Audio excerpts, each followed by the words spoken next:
നമ്മുടെയൊക്കെ നാട്ടിലെ ബസ്സിൻ്റെ സുരക്ഷിതത്വമാണ് ഗെയ്സ് ഈ വീഡിയോയിൽ നിങ്ങൾ കണ്ടത്. ഇനി നമ്മുടെ കേരളത്തിലെ ബസ്സുകൾക്ക് എന്തൊക്കെ പുതിയ കൊണ്ടുവന്നാലും തന്നെ ഇത് തുടർന്നുകൊണ്ടേയിരിക്കും. കാരണം ഒരു സ്വിച്ചും ഓണും ഒരു ദിവസത്തെ വൈകിപ്പിഴപ്പിനാണ് പറഞ്ഞിട്ടാണ് നമ്മളെ ബസ്സിലൊക്കെ എല്ലാവരും ജോലിക്കാരും അതുപോലെ തന്നെയാണ്. ജോലിക്ക് ഒരു റെസ്പെക്റ്റും ഒരു ഉത്തരവാദിത്തമൊക്കെ വേണ്ട കേസ്. കാരണം ഡ്രൈവർക്ക് ഒരു സ്വിച്ചിൻ്റെ കളിയാണ്. ഇതിപ്പോൾ ഓട്ടോമാറ്റിക് ഡോറാണ് ഈ വണ്ടിയിലുള്ളത്.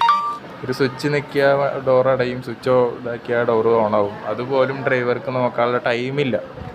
അതുപോലെ തന്നെയാണ് ഈ കണ്ടക്ടറിൻ്റെ കാര്യം എന്ന് പറയുന്നതും. കാരണം അവർക്ക് ഈ പൈസ മേടിക്കൽ മാത്രമല്ല ജോലി, യാത്രക്കാരുടെ സുരക്ഷിതത്വം എല്ലാ കാര്യങ്ങളും നോക്കേണ്ടതും ഉത്തരവാദിത്വം കൂടി കണ്ടക്ടർക്കുണ്ട്. എന്തായാലും നമ്മളെ കേരളത്തിൽ ഇത് പുതുമയായിട്ടുള്ള കാര്യമൊന്നുമല്ല. എന്നാലും ബസ്സുകാർക്ക് ഒരു ചുക്കും സംഭവിക്കാൻ പോകുന്നില്ല. ഇതിപ്പോൾ വീണ വ്യക്തിക്കും അയാളെ കുടുംബത്തിനും പോയി എന്ന് മാത്രം എന്തെങ്കിലും സംഭവിച്ചാൽ.